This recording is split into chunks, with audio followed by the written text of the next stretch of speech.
Evangelho de Mateus, capítulo 6, versículo 33, diz a palavra do Senhor que buscai em primeiro lugar o reino de Deus e a sua justiça, eis que estas coisas vos serão acrescentadas.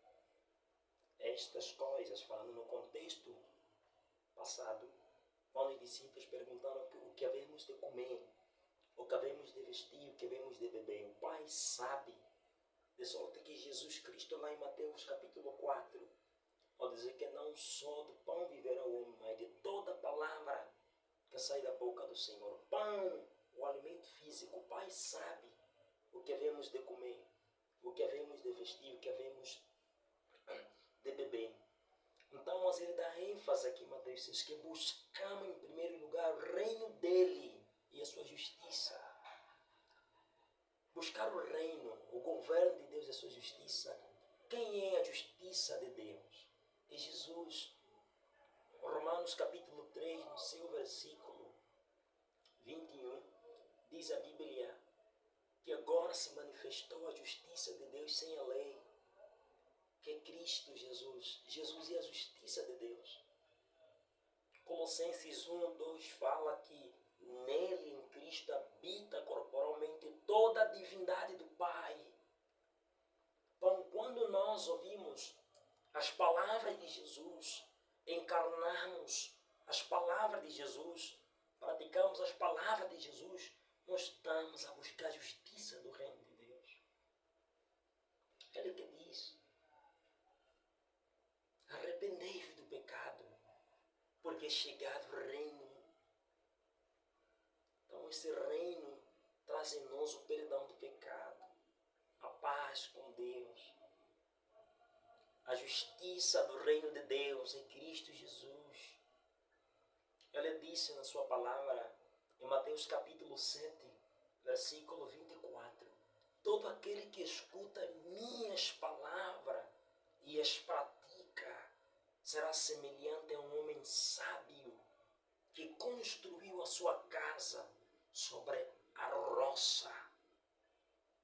Veio o vento, combateram contra aquela casa. Veio tempestade, veio rios, combateram contra aquela casa. Mas a casa não caiu. Por quê? Porque a casa buscou praticar a justiça de Deus. Em primeiro lugar. Então é nisso, isso que no contexto que ele vem parafrasear, depois do versículo 26, ele diz que aquele que escuta minhas palavras e não as pratica, eu compará-lo-ei a um homem tolo, um homem imprudente, um homem insensato, viu? Que construiu a sua casa sobre a areia. A diferença entre os dois ouviram as mesmas palavras de Jesus. Só que uma casa caiu, outra casa não caiu. Porque a diferença está na praticidade da palavra, no estilo de vida que busca o coração queimar em praticar a justiça do reino de Deus, que é Cristo no seu viver. Uma vida que agrada ao Senhor, uma vida manada debaixo da vontade de Deus. Porque o Senhor fala em 2 Timóteo, capítulo 2, no seu versículo 18 a 19. Aquele que conhece a Deus se aparta do pecado, de toda iniquidade, porque o Pai conhece aqueles que são deles. Então o Pai conhece. O mesmo que disse que o Pai conhece é o mesmo que disse em Mateus 7, 21. Muitos dizem Senhor, Senhor, mas aqueles que fazem a vontade do meu Pai herdarão o reino do meu Pai. Então são muitos que dizem, mas aqueles são os que o Senhor conhece, porque amam buscar em primeiro lugar o reino de Deus e a sua justiça. Buscam de verdade de todo o coração. São esses que o Pai quer. que se aparta de toda iniquidade e busca a glória de Deus, em agradar ao Senhor e aos seus irmãos. Não obstante a esses encontros de hoje, nossos templos, nossos encontros locais, igrejas caseiras, igrejas como instituição de edifício, será que nosso coração tem em primeiro lugar buscar a justiça do reino de Deus? Ou buscar mais justiça, fingindo que estamos a buscar o reino de Deus, debaixo do pecado, debaixo da mentira, debaixo do roubo, debaixo da prostituição, debaixo do evangelho fornicado? Será que nós buscamos, na realidade, o reino de Deus e a sua justiça? Ou nossas pregações não passam de um trapo de imundícia, de uma vergonha se o Senhor nos expor? Ou nossas pregações não passam de um mero rito religioso que nós cumprimos?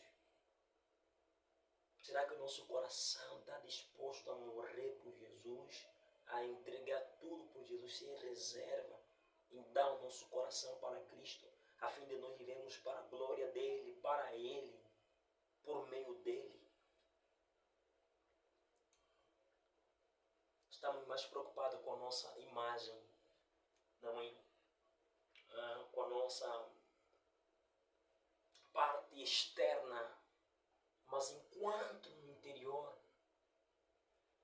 está podre como sepulcros caiados, não habita a justiça de Deus, não habita a verdade do Pai, não habita o amor de Deus, não reflete a vontade e a imagem de Deus em nós. Onde é que nós estamos com o Evangelho? Que tipo de Evangelho é que nós apregoamos em nosso coração, em nossas casas, em nossas empresas, em nossas famílias, em nossos templos? Você tem pessoas que vieram da mesma maneira, continuam da mesma maneira, da mesma forma. Que tipo de evangelho é esse que não muda a vida? Paulo disse em Romanos capítulo 1, versículo 16, que o evangelho é o poder de Deus para salvar aquele que crê. Que tipo de poder é que nós ministramos? Que tipo de evangelho é que nós pregamos? Se continuamos a ser os mesmos, continuamos a ter a mesma mentalidade do passado, Jesus nos chama para voltarmos a submeter o verdadeiro evangelho, no seu verdadeiro evangelho. Mateus 11, 28, Jesus fala que vinde a mim, todos vós que estáis cansados e oprimidos, e eu vos aliviarei. Lembremos aonde nós deixamos a fé cristã, aonde nós caímos. Jesus no capítulo 1, 2, 3 de Apocalipse, ele faz a advertência à igreja de Apocalipse, de Efésios. Diz que Éfesos, eu conheço as tuas obras. Éfesos, eu sei que você provou aos falsos que se dizem ser verdadeiros apóstolos. Éfesos, tiveste paciência, trabalhar no meu reino. Éfesos, tu tiveste na aflição no meu reino. Mas Éfesos, eu tenho porém contra ti, que abandonaste o teu primeiro amor.